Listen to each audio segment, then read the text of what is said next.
Hey, everybody. We're going to talk here for a minute or so, maybe. Yep, I love that brake job. I bet you could hear that. Huh. Uh, anyway, we got to go to the store and grab a few things. And not this store. I go to the one in Grove City. But we had to go out this way to make a Home Depot run.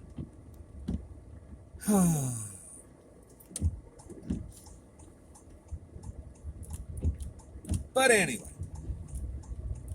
getting ready for New Year's. Going to have New Year's Day, the traditional Hoppin' John. And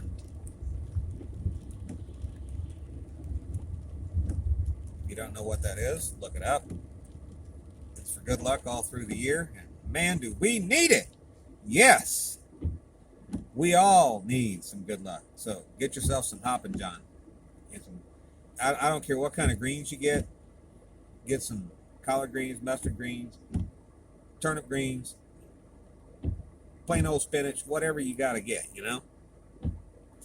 Get yourself something good and healthy to go with it and have a good New Year's Day dinner. And I hope everybody has a great New Year's. We're going to be doing it alone, of course, like we did Christmas, and probably do a video chat with the family. That's very probably coming up. And if I sound funny, it's because I am on the Galaxy A11. I'm not using the S20 Ultra. But anyway, we're going to do that, and we got to get all the ingredients to go into a great recipe from Great Lakes Prepping. It's the French onion soup recipe that he debuted on his channel a few days ago. Looks absolutely wonderful if you like onion soup. And I love French onion soup. We're going to make it exactly the way he did. Absolutely everything perfecto. So, because he does. If you've never checked out Great Lakes Prepping, please check him out. You can tell him I sent you if you want. Leave some comments. He does answer questions. He's a great guy. I don't know what else I can say. His recipes are spectacular. Many of them can be easily converted for my needs, which is low sodium. He does keep things pretty low fat, which is good. And some of his dishes can very easily be changed to be totally vegetarian. If that's what you're into or that's what your needs are, then you're all set. He's a great guy, and I love watching this guy. Love watching this guy. I will replay his videos sometimes 2 or 3 times just to see, because usually he'll have a link to the recipe, but you know what they say about a picture is worth 1,000 words? Well, there you go. I watch exactly how he does things, because one thing that annoys me is whenever people give you a soup, and let's just say it has, I don't care if it has cabbage in it or celery, and they don't chop it. They just put it in there in massive chunks. That, while you've got the carrot in there, for example, you lose a lot of the flavor that would come out of the carrot had you sliced it thinly or shredded it. So, like we had venison chili the other day, out of this world, and we used shredded carrot through it. Not a lot. It wasn't for flavor. It was mainly for health. Your root vegetables are very important. If you've never tried cassava chips, give them a shot. You will be surprised. But anyway, check out Great Lakes prepping. I don't know what the guy does for a living. He should be running a kitchen at a big restaurant. That's my opinion.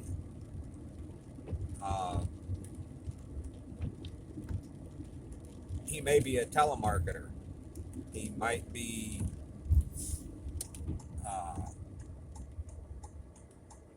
tech support for a phone company or a cable company. I have no clue what this guy does. But I may be wrong, but I think he can probably make some really good money doing what he has a supreme talent for. And he's a great guy. Check him out. And anyway, that's what we're having probably tomorrow night, maybe this weekend, is the French onion soup, totally based on his recipe. And we'll let you know how it is.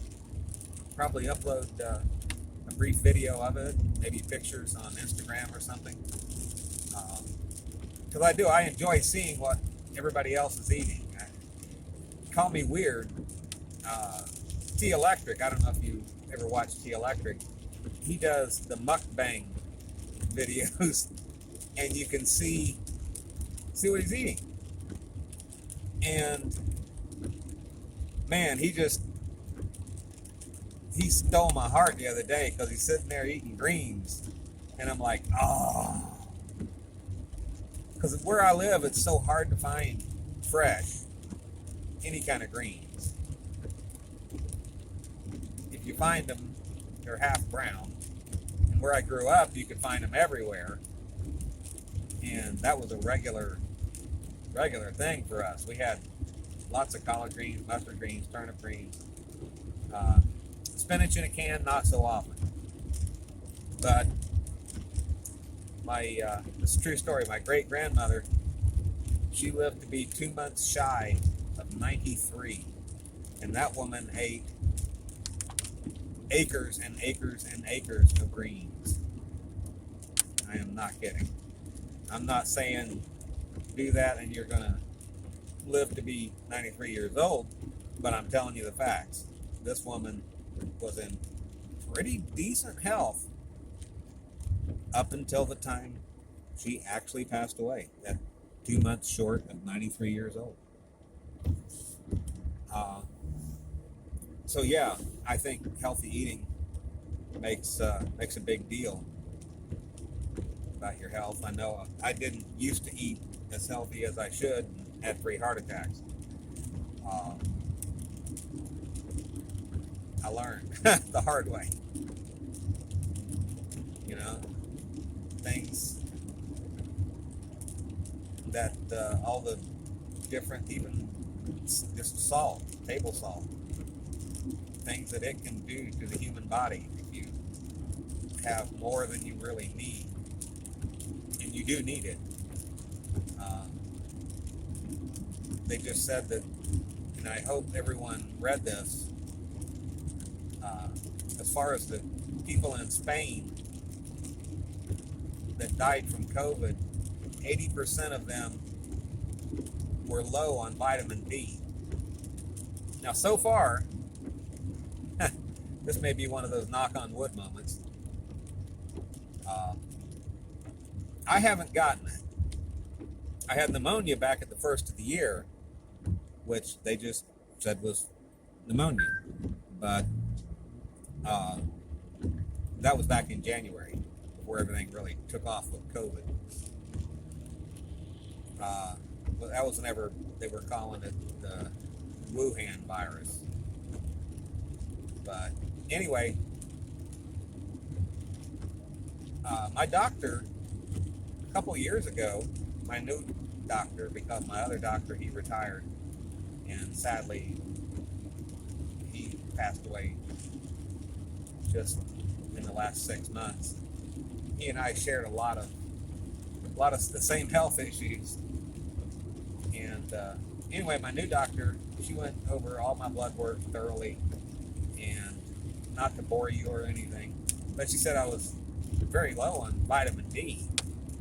And she put me on, and I am still on prescription vitamin D, as well as taking Centrum Silver, just to be on the safe side, with all my other vitamins and minerals. But the point is, while I'm not a super social person and I don't take any risks, I am on immunosuppressants, which means if I were to get COVID, it would be very serious. And I generally do most of the shopping for the household. So, I mean, it's me out there, and I haven't gotten it, but I do wear a mask. Sorry if that offends anyone. I got to do what I got to do, because, like I said, if I get COVID, it could be literally, it could mean death.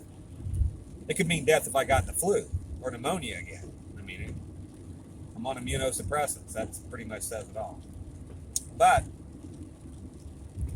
I do use a lot of hand sanitizer, which destroys my hands.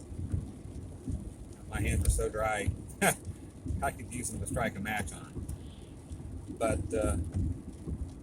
anyway, so that's where we're at. That's the game plan. And also, I don't know if any of you saw the news yet. You probably will by the time I upload this video. One of my favorite actresses, Dawn Wells, she just died, and it was COVID related, they said. Take it for what it's worth. I don't know whether it was or not. I can't argue or debate that topic. I'm just telling you what was in the news. And if you don't know who Dawn Wells was, she played Marianne on the Gilligan's Island TV series. And she was in other television and movies. She was in The Town That Dreaded Sundown, which was a great movie, I thought.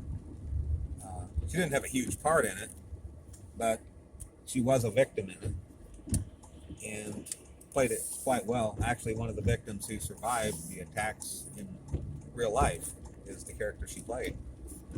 But at any rate, I truly hope she rests in peace. She was a great entertainer, as were the others on that show. And of course, they were all very, very talented. Very talented. Jim Backus, who played the millionaire, he was the voice of Mr. Magoo, and in the cartoons years ago. Skipper, Alan Hale Jr., he was great. He was in a lot of shows, including the Andy Griffith Show. But anyway, I'm not going to bore you. Apparently, I'm not going to bore you at all. So, everybody, take care.